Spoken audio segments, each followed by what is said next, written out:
نعم، ربما في سياق العلاقات بين الجزائر وفرنسا أستاذ شنين، بدأت بعض التسريبات الإعلامية تقول أنه أول زيارة سيقوم بها ماكرون في إفريقيا ستكون إلى المغرب. رسالة إلينا أننا تمادينا كثيرا في الأمل وفي الثقة وفي التطلع لماكرون. لا، مش هذا. إذا اللوبي تاع المخزن قوي في المؤسسات الفرنسية. أنت شفت مثلا هولاند يفترض أنه يكون أقرب منا إليه، ولكن الوزراء اللي يعينهم كان دائما يروح للأصول المغربية.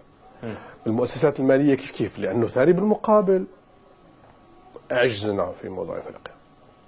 المغرب انفتح على أفريقيا. المغرب أصبح له سوتريتون، المناول للعلاقات الفرنسية مع المغاربة من خلال البنوك، لأنه نظام البنكي المصرفي شفاف نسبيا، باستثناء بعض البنوك اللي تشرف عليها العائلة الحاكمة، البقية كلها شفافة.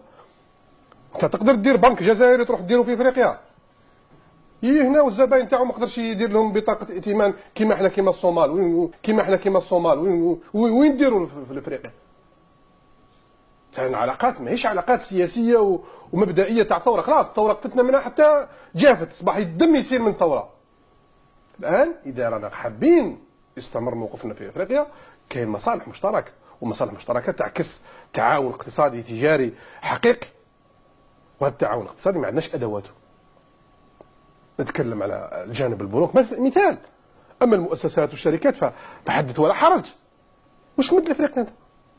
مدوا لهم الفاريزة خلاص حبست. يعني مثل كيف تقرأ الزيارة الأولى نحو المغرب؟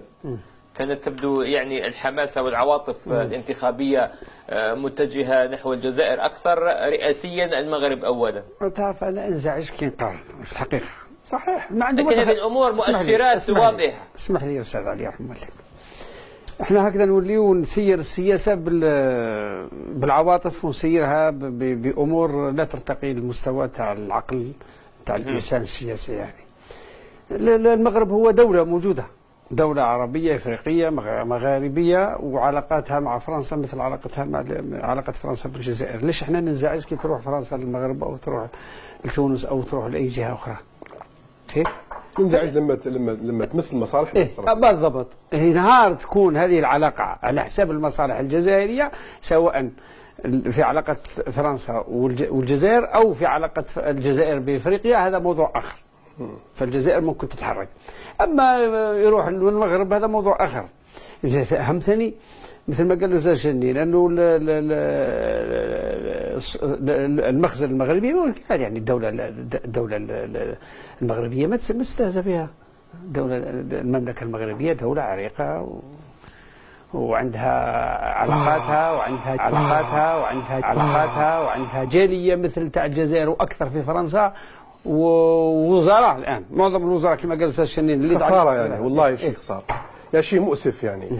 الإفلاس سمعتك تتنهد طويلا، لأن الإفلاس أوصلنا إلى أننا نصبح للأسف الشديد الملفات التي كانت الملفات الجزائرية بامتياز، أصبحنا يعني بدرجة ثالثة ورابعة. نبقى في ربما في قضية استراتيجية ماكرون في حل الأزمات والتعامل مع بعض الملفات في المنطقة، في ليبيا، في سوريا، كيف تتوقع؟